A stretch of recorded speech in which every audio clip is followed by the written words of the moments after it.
ہماری آپ کی ایک ذمہ داری ہے. ہم نیا سال ہے, ہمارے بچوں کا ایڈمیشن ہو رہا ہے, بچوں کا ہر جگہ ایڈمیشن ہو رہا ہے.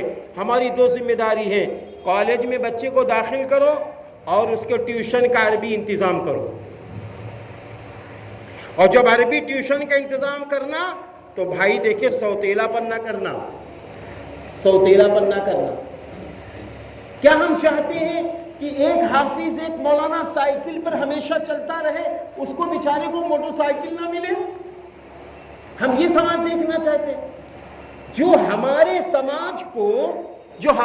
سماج کو قرآن کا پڑھا لکھا انسان بنا دے, وہ سائیکل پہ چلتا رہے؟ نہیں بھائی, کبھی اس پر نہیں. اس پر سوچو کہ ایک ہم سر کو, ماسٹر کو 500 روپے دیتے ہیں, ہمارے حافظ صاحب آ رہے ہیں, ان کا بھی اچھا انتظام کرو. بعض لوگوں سے میں نے پوچھا آپ ٹیوشن پڑھاتے ہیں کتنے روپے مل رہے ہیں؟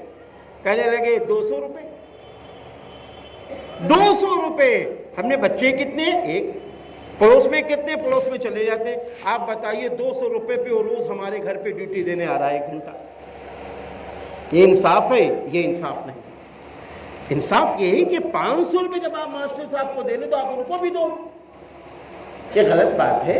حافظ صاحب, مولانا صاحب, مفتی صاحب جو لوگ ٹیوشن پڑھاتے ہیں یہ آپ کے محسن ہیں کہ اچھا قرآن پڑھا دے رہے ہیں, اچھی تعلیم دے رہے ہیں. اس لیے میری رائے یہ ہے اپنا مزاج بدلو, تعلیم پہ پیسہ خرچ کرو, اچھا نظام بناؤ. تعلیم ریڑھ کی ہڈی ہے.